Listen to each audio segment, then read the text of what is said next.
Hey Juliet, I got your Soul's Hole Luke V2 right here that I'm going to go over.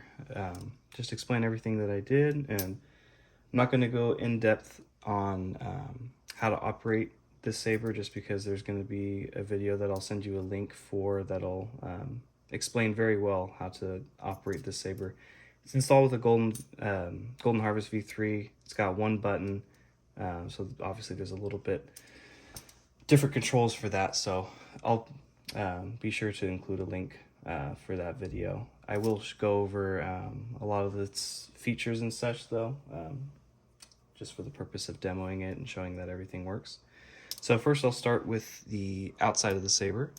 Like I mentioned earlier, this is a Solos Hold Luke V2, so it starts out just bare aluminum, and then you have to do your own weathering, painting, and obviously installing and everything with it.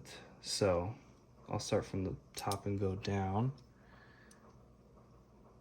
The painting was done by using a Trooper Trent stencil. So it's one of the most accurate Luke V2 stencils out there. And he happens to have one that's especially designed for the Solos Hold. So it fits this hilt perfectly. But basically behind the paint, the acid weathering was done using aluminum black. That was quite a long process to get it to this dull gray color. You basically have to do like a carbonite dip multiple times. I think you put it in for 5 seconds, leave it out for 5 minutes, and you do that multiple times until you get the color that you want. But yeah. The clamp card here is a Wanawanga clamp card. It's got its proper long lever arm for the Graphics clamp, and then these little greeblies are included with the Soul's Hold hilt, and these are actually screwed on. They're not glued or anything, so they can come off and on. Right here I have the FX vented pommel.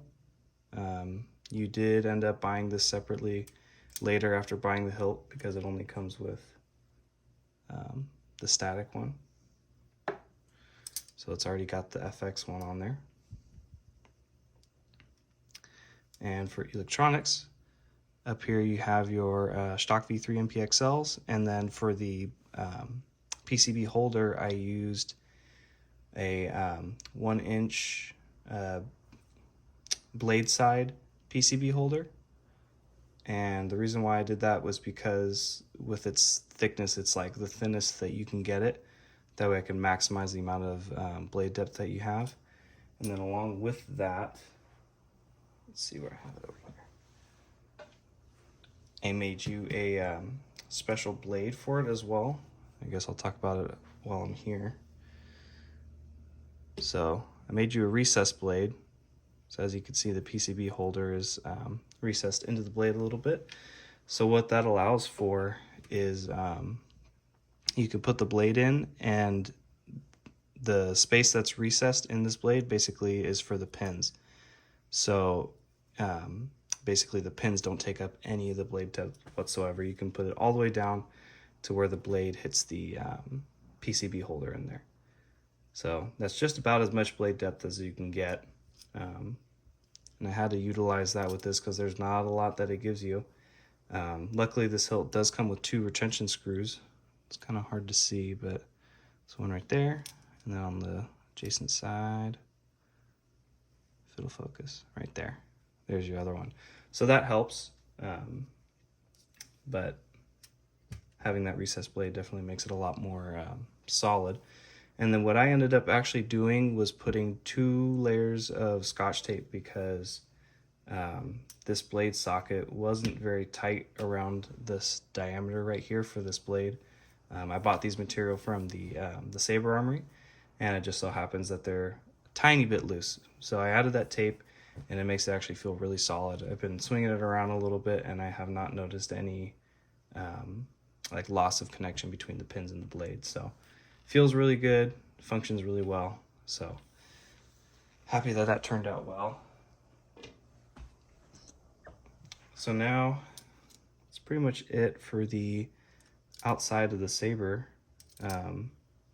Actually, one thing that I'll mention too, it's the paint up here was actually a mix of 3 different colors, trying to imitate that wind vane color as much as possible. And then it's clear coated with a matte clear coat. So it gives it a nice, obviously protection, but also this nice matte sheen to it. Looks really good. All right, so to get to the inside of the saber, when you want to take the battery in and out and access your SD card on the Golden Harvest board, there's an easy J-lock system for opening up the hilt. You just twist counterclockwise and pull straight up. I think it's a Smuggler's Outpost PCB connector in there. There's half of it. The pin side is in there, and that's what connects up to your blade side or your emitter stock V3s, and then here's the other half of that PCB connector. So that allows this to be a removable chassis. But on top of that, you can actually take it out of this bottom section as well. So that was made possible using kind of like the same system, but for buttons. So this is kind of like the pin side right here. And then inside your hilt, you can see there's another plastic piece, and it's basically the holder for the other half of that PCB. And then I actually left the speaker down in the hilt. You can see the little speaker PCB. That's also a Smuggler's Outpost component. That's connected with these pins down here. So when you put the battery in, you're not going to get a boot sound like you normally would with a neopixel because the speaker is not connected at that time. Excuse me. So when you want to power up your saber, you want to put your battery in. This bottom side is your negative, and that is obviously the flat side of your battery. So spring side is your negative, positive up top towards the crystal. So obviously you didn't hear anything, but you can see the crystal lighting up, so that lets you know that it's working properly. I guess I'll talk about this chassis a little bit as well. So right here, right here, it says Tano Sabers in Arabesh, along with some little design work that I did as I was designing the chassis. There's some on the other side. And then back up here, there's a little bit of writing here as well. And it says, I am a Jedi like my father before me. So just giving reference to the Vader and Luke duel. And then you've got multiple brass rods. They've got actually some wires in it, and it also makes this chassis really strong, because the only plastic really connecting these two is this little kind of rib cage section. But with all these brass rods, it's now actually the strongest point almost in the chassis. Got some exposed wires, tried to make it look a little bit kind of rough in the making, not perfect. And then up here, it actually has your initials, and this says SHV2, so Solos Hold V2. And then up here, I made a little bit of like a abstract, if you can see that, an abstract picture of the Tatooine Skywalker homestead. Just a little something I thought was cool, and then just a little bit more designs and such up top. When you're putting the chassis back into your bottom section of your hilt, you want to make sure that this these button pins are basically facing the clamp card. When you put it in, I happened to get it first time there. If you don't put it in the correct orientation, let's see if I can do it wrong here. It'll stop right about there. So obviously you know that that's wrong. So you just kind of twist it around until you find it, the orientation that's supposed to go in. And then when you're putting the top end of the saber on, the grenade section in the emitter, there's these 3 screws that are used for its J-lock system. And as you can see, these 3 are kind of close together, and then there's a big gap on one of the sides. That big gap happens to also face the clamp card section. So that kind of helps you align it.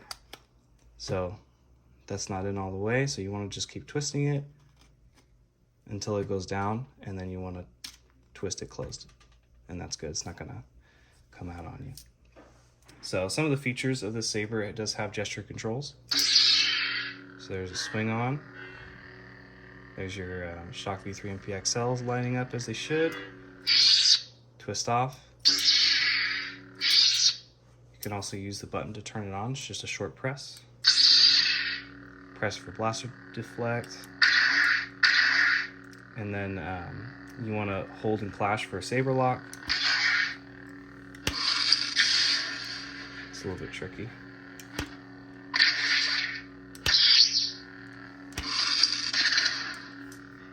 And then quotes are activated by pressing and holding the button and twisting the saber.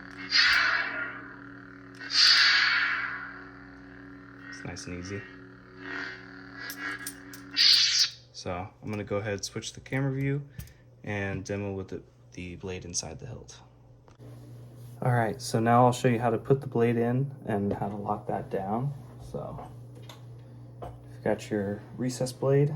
I think I didn't mention this earlier, but inside there's the GHV3 pixel strip, a foam tube as usual, and then there's actually one more layer of diffusion film on top of that, so it diffuses the light really well. So when you want to put the blade in, you just want to insert the blade. You can kind of do a little bit of a twisting motion until it stops, like that.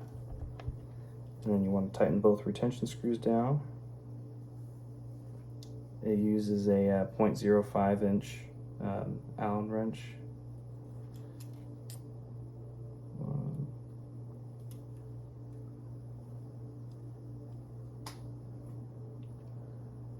two. All right. And then you can tap power for activation.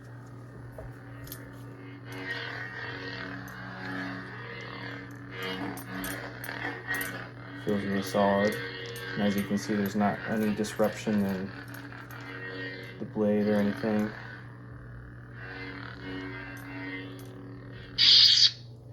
And then to switch sound fonts, you just press and hold for like a couple seconds and then release. So I changed the like the sound font selection background music for the Loop Cave Scene track, and then you can actually twist the saber to scroll through the fonts.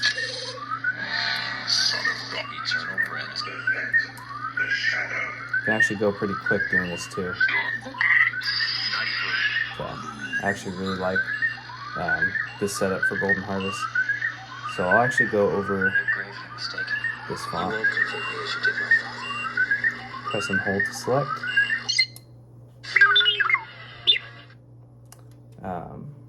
So this is a Loop V2 font.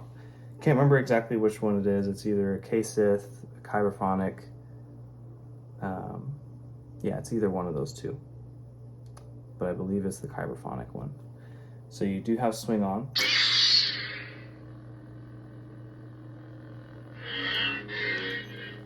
Show you blaster blocks.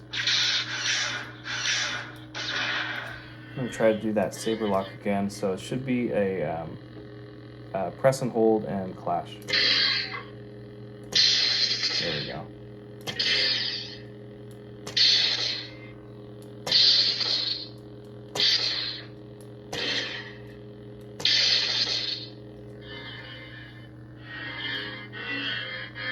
And then quotes. Your overconfidence is your weakness. You failed, Your Highness. That was why you couldn't destroy me. That's why you won't bring me to your Emperor now. So it's got a couple different quotes on there. And then it's also got a pre-on. And to activate the pre-on, you just turn the saber on while you're holding it upside down, basically. You are unwise to lower your defense. And then it'll turn off.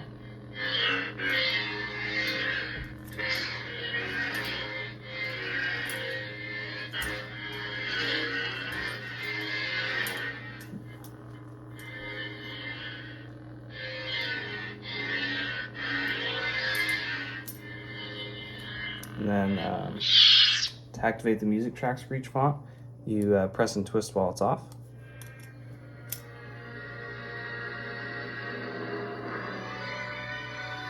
You are unwise to lower your defense.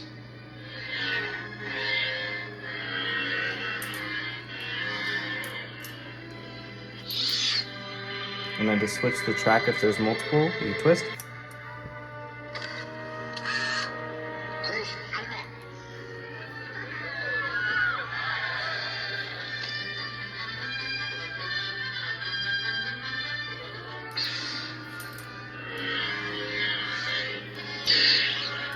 Flash on flash. Battle mode.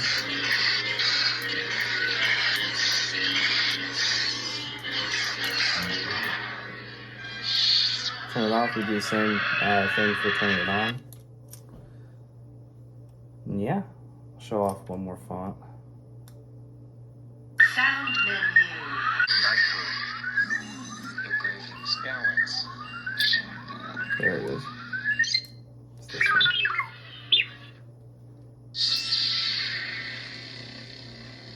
Super cool.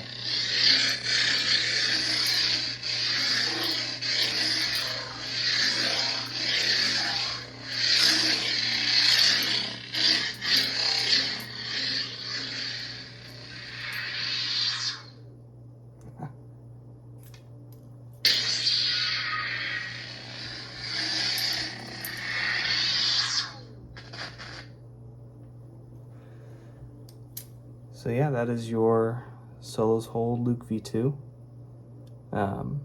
Like I said earlier, I'll make sure to show you that video that describes how to function a one-button setup on the soundboard. It's pretty cool. One thing I really like about it is that you can select ignition speeds, ignition types, retraction speed, retraction types, gesture controls, how you activate like blaster to flex and stuff like that. You can do that all on the fly on the while you have the saber up and running. So I thought that's really cool. You can, you know, fine-tune each font the way you want it without having to go into the computer. So I think that's a huge huge plus with this board, and I've enjoyed a lot using it and messing around with that. So yeah, if you have any questions, you can always let me know. And I really hope you enjoyed the saber. It took a lot of time to do, but it was definitely worth it. I love holding it and looking at it and using it. Everything about it is very enjoyable. This saber is very unique, and I feel beloved amongst the saber community. So hope you like it, and thank you for watching.